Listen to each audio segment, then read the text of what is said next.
Après avoir analysé à chaud en vidéo le tirage au sort des qualifications à la prochaine Coupe du Monde 2026 qui aura lieu aux États-Unis, au Canada ainsi qu'au Mexique, j'ai décidé de faire une mini-série où j'analyse chacun des groupes des qualifications à la prochaine Coupe du Monde Zone Afrique. Une vidéo pour un groupe pour pas que ça fasse trop et que je puisse analyser en détail chacun des groupes. J'ai déjà sorti le groupe A ainsi que le groupe B. Aujourd'hui, on s'attaque au groupe C. Et avant de commencer, n'hésitez surtout pas à vous abonner si ce n'est pas encore fait. Vous êtes environ 75% à regarder les vidéos sans être abonné, donc faites-le, ça m'aide énormément. D'autant plus qu'il y a une vidéo par jour jusqu'à la fin de l'été, jusqu'à la fin du mois d'août. Donc la manière la plus gratuite et la plus simple possible de m'aider pour ce que je fais, c'est le petit bouton s'abonner, un petit j'aime si le contenu vous plaît, un commentaire que je lirai bien évidemment parce que j'adore vos commentaires, j'adore tous les lire. Et c'est parti pour le sujet de la vidéo. Et on commence avec la présentation des équipes de ce groupe-là, et je pense ne pas l'avoir appelé en début de vidéo, mais la façon dont j'analyse les groupes, c'est de la façon suivante. La première chose, c'est que je fais la présentation des équipes du groupe, ensuite je fais leur histoire en Coupe du Monde, puis leur histoire en Coupe d'Afrique des Nations, en regardant par la suite leur état de forme du moment sur les 7-8 derniers matchs, et enfin je termine avec où est-ce que les équipes vont jouer, dans quel stade vont-elles jouer, et est-ce qu'elles ont oui ou non des stades homologués. Et on commence avec la présentation du groupe C, donc on a le Nigeria, l'Afrique du Sud, le Bénin, le Zimbabwe, le Rwanda ainsi que le Lesotho. On constate qu'il y aura un très gros choc pour déterminer la première place entre le Nigeria ainsi que l'Afrique du Sud. Ça va être hyper relevé. Je trouve que c'est l'un aussi des groupes où il y aura une très grosse concurrence pour déterminer la première place. On avait déjà eu Égypte, Burkina Faso, on avait eu Sénégal, République démocratique du Congo. Là on a encore une fois Nigeria, Afrique du Sud, et ensuite pour le reste ça va être compliqué parce que le Bénin c'est sérieux, ça peut mettre de très gros bâtons dans les roues au gros, le Zimbabwe de même, le Rwanda ainsi que le Lesotho. Donc voilà de ce qu'il en est de la présentation de ce groupe C. Je trouve qu'il est plutôt un groupe intéressant à suivre.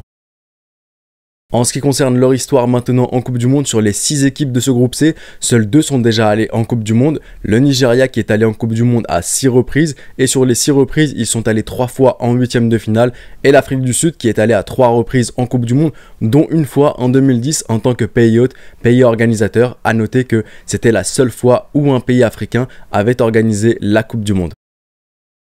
Pour ce qui est maintenant de leur histoire en Coupe d'Afrique des Nations, toutes les équipes de ce groupe C, mis à part le Lesotho, sont déjà allées en Coupe d'Afrique des Nations et seules 2 l'ont déjà remporté, le Nigeria à 3 reprises et l'Afrique du Sud une fois en 1996. Et passons maintenant à la partie la plus longue de la vidéo, la partie forme du moment, où j'analyse pays par pays leurs 6, 7, 8 derniers matchs pour regarder dans quelle dynamique sont les équipes. Est-ce qu'ils sont sur des victoires? Est-ce que dès lors qu'ils affrontent une équipe un peu plus forte sur le papier qu'eux, ils perdent? Est-ce qu'ils gagnent plutôt à domicile qu'à l'extérieur? Est-ce que c'est catastrophique à l'extérieur? C'est vrai que les vérités d'aujourd'hui ne sont pas les vérités de demain. C'est vrai que les qualifications sont sur 2 ans. C'est vrai qu'on peut avoir des surprises. C'est vrai qu'une équipe peut avoir remporté ses 20 derniers matchs, mais ensuite arriver en qualification à la Coupe du Monde et raté même contre l'équipe du pot numéro 6. Donc ça ne veut rien dire, mais je trouve ça tout de même intéressant de regarder un peu l'état de forme des pays. Et on commence tout d'abord avec le Nigeria. Alors sur les derniers matchs du Nigeria, on va commencer depuis les qualifications à la prochaine Coupe d'Afrique des Nations en juin 2022, juin de l'année dernière. On a une victoire sur le score de 2-1 contre la Sierra Leone à domicile. À l'extérieur, on a un 10-0, victoire 10-0 contre Sao Tomé et Principe. C'est d'ailleurs à noter la plus large victoire du Nigeria. Ensuite, championnat d'Afrique des Nations, sachez que ça ne m'intéresse pas du tout d'analyser ça. Et on a des matchs amicaux. On a défaite contre l'Algérie sur le score de 2-1, défaite contre le Costa Rica sur le score de 2-0, défaite 4-0 contre le Portugal. Donc on voit là quand même beaucoup de défaites pour le Nigeria. Ensuite, on revient dans le cadre des qualifications à la prochaine Coupe d'Afrique des Nations. On voit à domicile défaite contre la Guinée-Bissau. Ensuite, à l'extérieur, victoire contre la Guinée-Bissau. Ça faisait un petit moment que le Nigeria n'avait pas remporté de match. Là, ils gagnent un match et d'ailleurs, c'est leur première victoire en 2023 et leur première victoire sur les 5 derniers matchs. Et ensuite, contre la Sierra Leone à l'extérieur, victoire sur le score de 3-2. Donc de ce que je peux constater, pour le Nigeria, l'état de forme est plutôt instable. Il y a des victoires contre les équipes équipes qui sont un peu plus abordables, parfois quand même des défaites à domicile. Dès lors qu'ils font face à une équipe un peu plus forte sur le papier, c'est défaite. Classe mondiale, c'est défaite contre le Portugal 4-0. L'Algérie, c'est aussi défaite.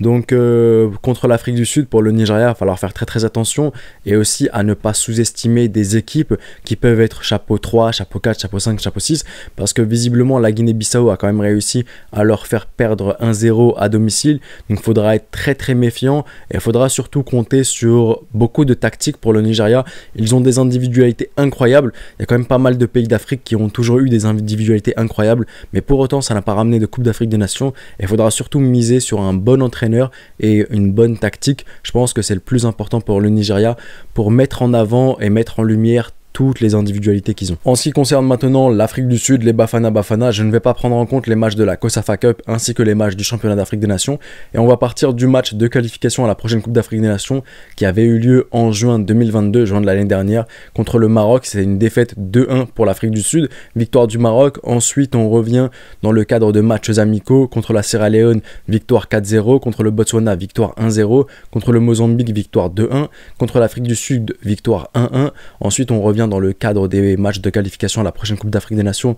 On a 2-2 contre le Libéria à domicile, victoire à l'extérieur 2-1 contre le Libéria, victoire à domicile 2-1 contre le Maroc.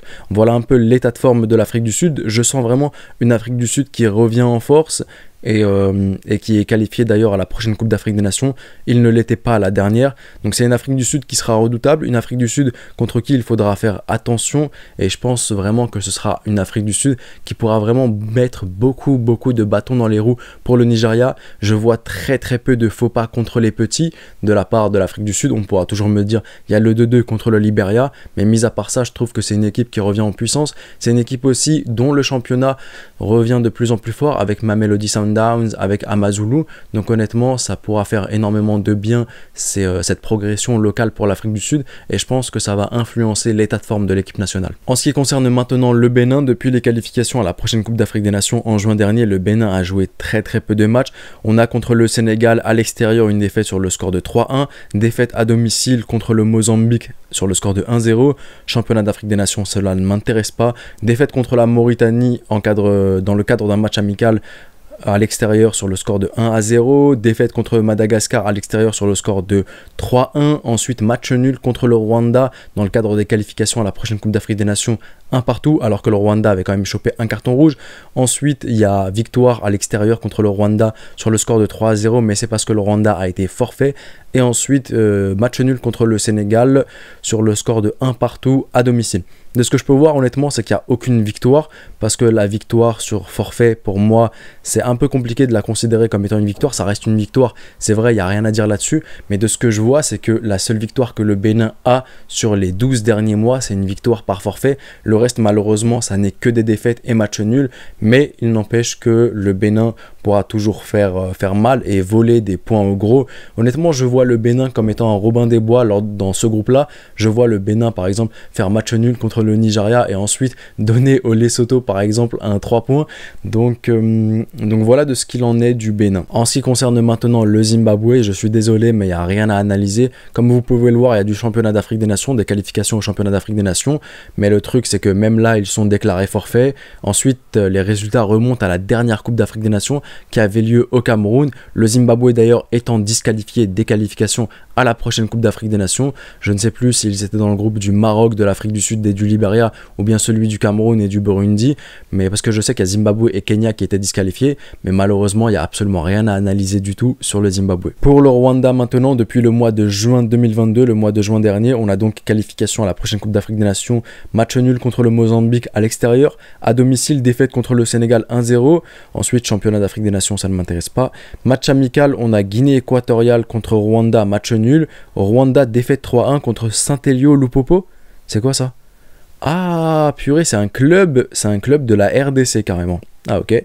Ensuite on a Rwanda-Soudan match nul. Soudan-Rwanda victoire à l'extérieur pour le Rwanda. Ensuite amical contre l'Éthiopie. On a l'Éthiopie qui a gagné sur le score de 1-0. Et ensuite dans le cadre des qualifications à la prochaine Coupe d'Afrique des Nations, on a le match nul contre le Bénin. La défaite par forfait contre le Bénin et ensuite défaite contre le Mozambique à domicile. Donc honnêtement, de ce que je vois, ça a l'air plutôt compliqué pour le Rwanda, même si il faudra faire très attention parce que il faudra pas prendre de haut ce genre d'équipe. C'est vraiment, en plus le pire, c'est que c'est vraiment contre ce genre d'équipe qu'on perd le plus. Et aussi, il faudra faire attention à un facteur, c'est que ces équipes-là, une fois dans la compétition, elles vont forcément acquérir de l'expérience, elles deviendront de plus en plus fortes, donc il ne faudra surtout pas les sous-estimer sur le long terme. Et enfin, la dernière équipe de ce groupe-là, le Lesotho, depuis le mois de juin dernier, on a donc juin 2022, on a défaite contre les Comores sur le score de 2-0, match nul contre la Côte d'Ivoire 0-0, attendez, je vais voir quand même la composition de la Côte d'Ivoire. Ah ouais, je vois quand même, il y avait une équipe pas mal, il y avait du Wilfried Zaha, je vois qu'il y avait du Sangaré, du Max Alain Gradel, donc franchement chapeau Lesotho, bien joué à eux. Ensuite, Kosafa Cup, ça ne m'intéresse pas. Amical international contre le Malawi sur le score, enfin un match nul sur le score de 1 partout. Ensuite, on revient dans le cadre des qualifications à la prochaine Coupe d'Afrique des Nations. On voit défaite 3-1 contre la Zambie, défaite 2-0 contre la Zambie. Ensuite, match amical contre le Togo, 2-0 pour le Togo. Ensuite, qualification à la prochaine Coupe d'Afrique des Nations, 1-0 pour les Comores. Et tout cela ne m'intéresse pas par la suite. Donc on voit qu'il y a du mal un peu pour le Lesotho. Là, le bilan n'est pas si satisfaisant que ça. Après, avec tout le respect que j'ai pour le Lesotho, c'est encore une nation assez jeune. C'est une nation qui a une grande marge de progression. Quand je vois quand même le 0-0 contre la Côte d'Ivoire, ça doit alerter et ça doit alarmer beaucoup d'équipes, notamment le Nigeria et l'Afrique du Sud, qui sont pour moi les équipes qui finiront forcément premier de ce groupe-là. Après, je peux très bien me tromper, mais je pense que ce sera entre le Nigeria et l'Afrique du Sud. Mais il faudra faire attention au Lesotho parce que mine de rien, ils ont quand même réussi à gratter 2 points à la Côte d'Ivoire. Et il faudra faire attention. Et en plus, comme je vous le dis, ce genre d'équipe-là, ils n'ont pas la chance de toujours pouvoir jouer. Là, ils auront la chance de jouer, de gagner en expérience. Et sur le long terme, le long terme vraiment de ces qualifications, sur les 2 ans, ils vont beaucoup progresser. Donc, il faudra vraiment faire très attention à eux. Et enfin, la dernière partie de l'analyse, c'est où est-ce que les équipes vont jouer. Est-ce que toutes les équipes ont un stade homologué? Et d'après mes recherches, le Zimbabwe, il y a interrogation là-dessus, parce que comme vous le voyez, il n'y a absolument aucune donnée sur le Zimbabwe. Ça fait longtemps qu'ils n'ont pas joué, donc je ne peux pas savoir s'ils ont de stade homologué. Et concernant le Lesotho, ils n'ont pas de stade homologué. Ce qui veut dire que l'Afrique du Sud, le Nigeria, le Bénin, le Rwanda ont un stade homologué, c'est sûr. Ce qui veut dire que quand ils joueront à domicile, ils joueront chez eux. Maintenant, quand on affrontera, par exemple, quand le Nigeria affrontera le Zimbabwe, ils n'affronteront pas le Zimbabwe devant leur propre public, vu que ce sera certainement en dehors du Zimbabwe, et de même pour le Lesotho. Et on arrive donc à la fin de l'analyse de ce groupe C, un groupe composé du Nigeria, de l'Afrique du Sud, du Bénin, du Zimbabwe, du Rwanda, ainsi que du Lesotho. On a vu la présentation de ce groupe-là, je viens de rappeler les équipes. On a ensuite vu leur histoire en Coupe du Monde, qui est déjà allé en Coupe du Monde et quels ont été leurs meilleurs parcours. On a vu l'histoire en Coupe d'Afrique des Nations, qui est déjà allé en Coupe d'Afrique des Nations et quels sont les palmarès en Coupe d'Afrique des Nations. Ensuite, on a vu l'état de forme du moment et où est-ce que les équipes vont jouer. Donc, à vous de jouer maintenant dans l'espace commentaire. Dites-moi ce que vous en pensez de ce groupe C. Apportez-moi des informations, corrigez-moi si je me suis trompé sur certains points. Je suis ouvert à toute correction et à toute nouvelle information pour m'enrichir. C'était le petit pharaon, prenez soin de vous et de vos proches et je vous dis...